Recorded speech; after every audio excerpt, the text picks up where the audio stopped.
Hi, my name is Shelby and welcome to my plant series called Right My Wrongs, where I've made the plant mistakes so you don't have to. Let's get into it. Today we're talking about moss poles.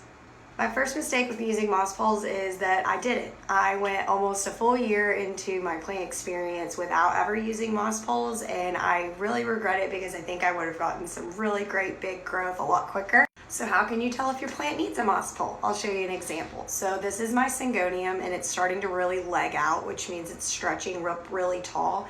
And it has these aerial nodes that are starting to really protrude out, and it is just screaming to climb or grip onto something. So a moss pole would really be helpful here. My next wrong is using a moss pole that's just too small. This is a pretty small one. I make these myself, and the diameter is probably only about 1.5 inches, and this is almost impossible to keep hydrated at all times. I now make my moss poles in about 2.5 inches in diameter, and that allows the moss to stay moist for longer. You don't have to mist it as much, and it's just a lot easier on the plant, and it gives it more room to grow.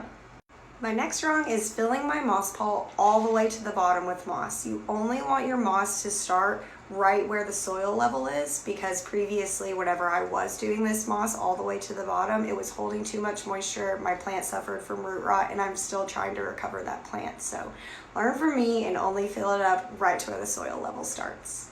My last wrong is watering, and while I guess there's technically no wrong way to water a moss pole, there's definitely an easier way to make it happen. So I cannot take credit for this trick, but I've seen it multiple places. You just take an empty water bottle, drill or burn some holes into the lid, and you simply just let it tip over and let it sit and run through. It's as easy as that. I mean, pretty hands off.